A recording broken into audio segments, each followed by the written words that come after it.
నమస్తే, నేను మీ శాస్త్రి. చాలామంది సమాజంలో బాధపడేది దేనికోసం అంటే సరైనటువంటి తోడు లేకపోవటం. అంటే మనల్ని బాగా ఇష్టపడేటువంటి వ్యక్తుల్ని లేకపోవటం, లేదా మనకున్నటువంటి వాళ్ళు మనల్ని మనం ఇష్టపడేంతగా మనల్ని ఇష్టపడకపోవటం. ఇది చాలా బాధాకరమైనటువంటి విషయం సమాజంలో బాగా ఉంది. దానికి కారణం ఏంటి అంటే పూర్వీకులు లేదా పూర్వజన్మలో మనం చేసుకున్నటువంటి ఎక్కువగా ఈ యొక్క పాపకృత్యాలే. దీనివలన మనకి సరైనటువంటి తోడు ఉండకపోవటం. అంటే మనల్ని బాగా ఇష్టపడేటువంటి వ్యక్తులు మనకి లభించకపోవటం కూడా జరుగుతుంది. దీనికి కారణం కూడా జాతకంలో దాంపత్య దోషం ఉండటం వల్ల ఇటువంటి జరుగుతూ ఉంటాయి. అంటే ఆనంద గ్రహం కూడా సరిగ్గా లేనందువల్ల. అంటే ఆనంద గ్రహం కూడా సరైనటువంటి బలం లేకపోయినా కూడా ఆనందం అనేటువంటి ఉండదు. ఆ ఆనంద గ్రహం కూడా జాతకంలో ఏ గ్రహంగా ఆనంద గ్రహం అయిందో చూసుకొని దాని ప్రకారం మనం చూసుకోవాలి. అంటే ఆనంద గ్రహం సరిగ్గా ఆనందం ఇవ్వలేనటువంటి స్థితిలో ఉంటుంది.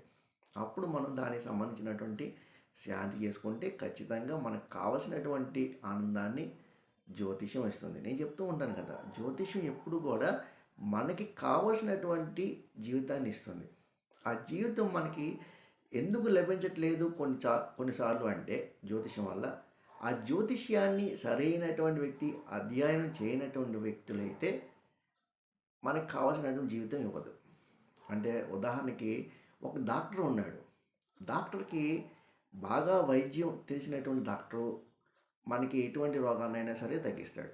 అట్లాగే ఇంకొక డాక్టరు వైద్యం రానటువంటి వ్యక్తి మనకి ఆరోగ్యాన్ని ఇవ్వలేడు. అట్లాగే ఈ జ్యోతిష్యం కూడా ఏంటి అంటే జ్యోతిష్ శాస్త్రాన్ని ఎంతైతే అధ్యయనం చేశారో ఆ అధ్యయనం బట్టే మనకు కావలసినటువంటి జీవితాన్ని ఇవ్వగలిగేటువంటి స్థాయి చేయగలడు. కాబట్టి నేను ఖచ్చితంగా చెప్తున్నాను, నన్ను ఆశ్రయించినటువంటి వాళ్ళకి కావలసినటువంటి జీవితం వచ్చేటట్టు నేను చేస్తా. ఎందుకంటే నేనే నా రీసెర్చ్లో నాకు కావాల్సినటువంటి జీవితం నేను లభించుకునేటట్టుగా నేను చేసుకున్నా. అది కేవలం జ్యోతిష్యంతోనే.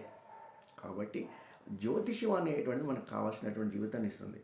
అట్లాగే ఈ సమాజంలో చాలామందికి సరైనటువంటి తోడు లేదు. ఈ తోడు అనేటువంటిది అంటే లైఫ్ పార్ట్నర్ లేదా మనల్ని ఇష్టపడేటువంటి వ్యక్తులు లేకపోవటం. ఇది చాలా బాధాకరమైనటువంటిది. ఈ బాధ అనేటువంటిది జ్యోతిష్యంతో తీర్చుకోవచ్చు. కాబట్టి జ్యోతిష్యం ద్వారా అంటే మన జాతకంలో ఏదైతే దోషాలు ఉన్నాయో ఆ దోషాలని ఎట్లాగైతే నిర్మూలించుకోవాలో చెప్పేదే జ్యోతిష్యం. కాబట్టి ఈ యొక్క సమస్యకి ఈ జ్యోతిష్యం ద్వారా ఈ పరిష్కారం చేసుకొని చక్కగా చేసుకుంటే మనకు కావలసినటువంటి వ్యక్తులు మనల్ని ఇష్టపడేటట్టుగా ఈ జ్యోతిష్యంతో చేసుకోవచ్చు. జయం.